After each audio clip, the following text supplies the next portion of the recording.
Press conference हुई। आपको बताया जनूबी कश्मीर की सीट से जफर इकबाल मनहास उम्मीदवार होंगे, तो श्रीनगर सीट से मोहम्मद अशरफ मीर को मैदान में उतारा जाएगा। अपनी पार्टी ने भी यह फैसला कर लिया है क्योंकि गुलाम नबी आज़ाद ने ऐलान कर दिया वो जनूबी कश्मीर से खुद इलेक्शन लड़ेंगे। तो वहीं अब अपनी पार्टी ने भी ऐलान कर दिया कि जनूबी कश्मीर सीट से जफर इकबाल मनहास उनके उम्मीदवार होंगे, तो श्रीनगर सीट से मोहम्मद अशरफ मीर को वो मैदान में उतारेंगे।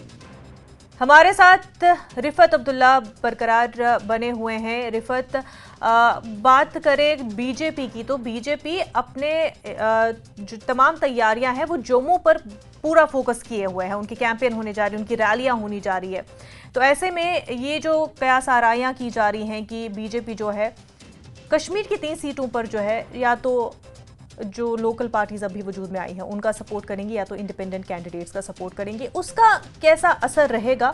और दूसरा ये जो अब अपनी पार्टी ने श्रीनगर के हवाले से भी फैसला किया है, अब जबकि फारूक अब्दुल्ला मैदान में नहीं होंगे, तो उसके नताइज असरात कैसे होंगे अगर उमर अब्दुल्ला श्रीनगर से मैदान में होंगे, और अभी क्योंकि महबूबा मुफ्ती को भी अपना ऐलान करना बाकी है।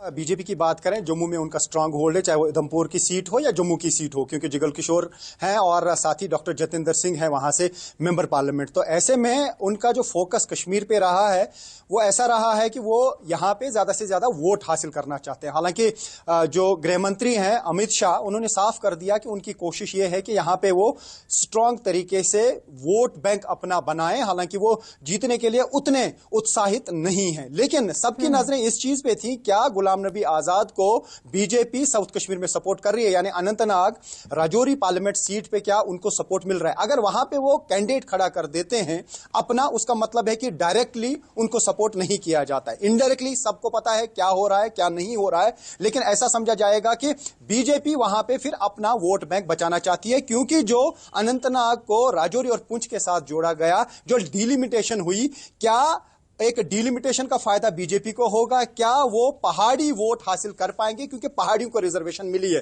हालांकि गुज्जर काफी नाराज थे, लेकिन बाद में उन्होंने बीजेपी ने उनको समझाने की कोशिश की कि उनका तो कुछ नहीं जा रहा है, जो कुछ भी दिया जा रहा है वो पहाड़ियों को दिया जा रहा है। क्या वो उस वोट बेस को हासिल करना चाहती है, क्योंकि जब असेंबली इंतखाबात होंगे, अगर आज बीजेपी किसी और के हवाले अपने वोट्स करेगी तो क्या कल उन्हें कोई नुकसान तो नहीं होगा, उस पर बातचीत हो रही होगी। जिस तरीके से आपने प्रिया सेठी की बात की, उन्होंने कहा कि सभी 5 ये हल्के हैं, पार्लियामेंट हल्के, वहां से वो इंतखाबात लड़ेंगे। उसका मतलब है कि वो श्रीनगर में भी अपना कैंडिडेट खड़ा करेंगे, चाहे उसको कम ही वोट आए। बारामूला में भी अपना कैंडिडेट खड़ा करेंगे और अनंतनाग राजौरी सीट पे भी वो अपना कैंडिडेट खड़ा करेंगे। आजकल हर कोई पार्टी ये सोचती है कि कहीं अगर उन्होंने किसी के साथ अलायंस किया तो कहीं वो अपना वोट किसी के हवाले तो नहीं कर रहे हैं, क्या हमारे वोटर नाराज तो नहीं होंगे, क्या अब बीजेपी के लोगों को किसी और को वोट देना होगा या उनको अपनी पार्टी को ही वोट देना होगा, भले वो कैंडिडेट जीते या ना जीते, लेकिन कल ये तो पता चल पाएगा कि कितने वोट हासिल हुए। तो ऐसे में थोड़ा सा कॉम्प्लिकेटेड सिचुएशन है। हालांकि नेशनल कॉन्फ्रेंस ने अभी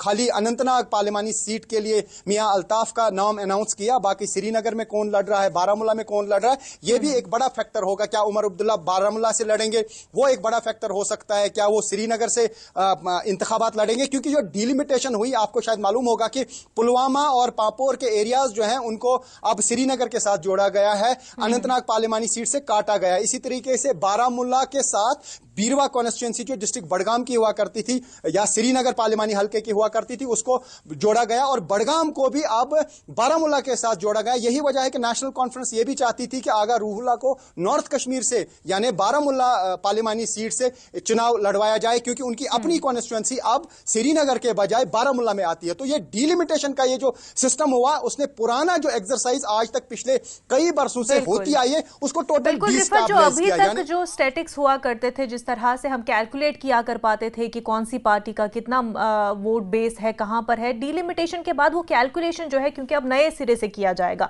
अब उसके पास हमारा पहला कोई एग्जाम्पल नहीं है। अब ये जो है ये चुनाव सबके लिए एक असेसमेंट के तौर पर भी होगा, हर एक पार्टी जो अपने तरीके से असेस भी कर पाएगी कि किस जगह पर उनका अब कैसा वोट बेस रहेगा और किस तरह से परफॉर्म कर पाती है, जो कि आने वाले फिर असेंबली इलेक्शन में उनके लिए मददगार भी साबित होगा। बहरहाल रिफत, बेहद शुक्रिया आपका तमाम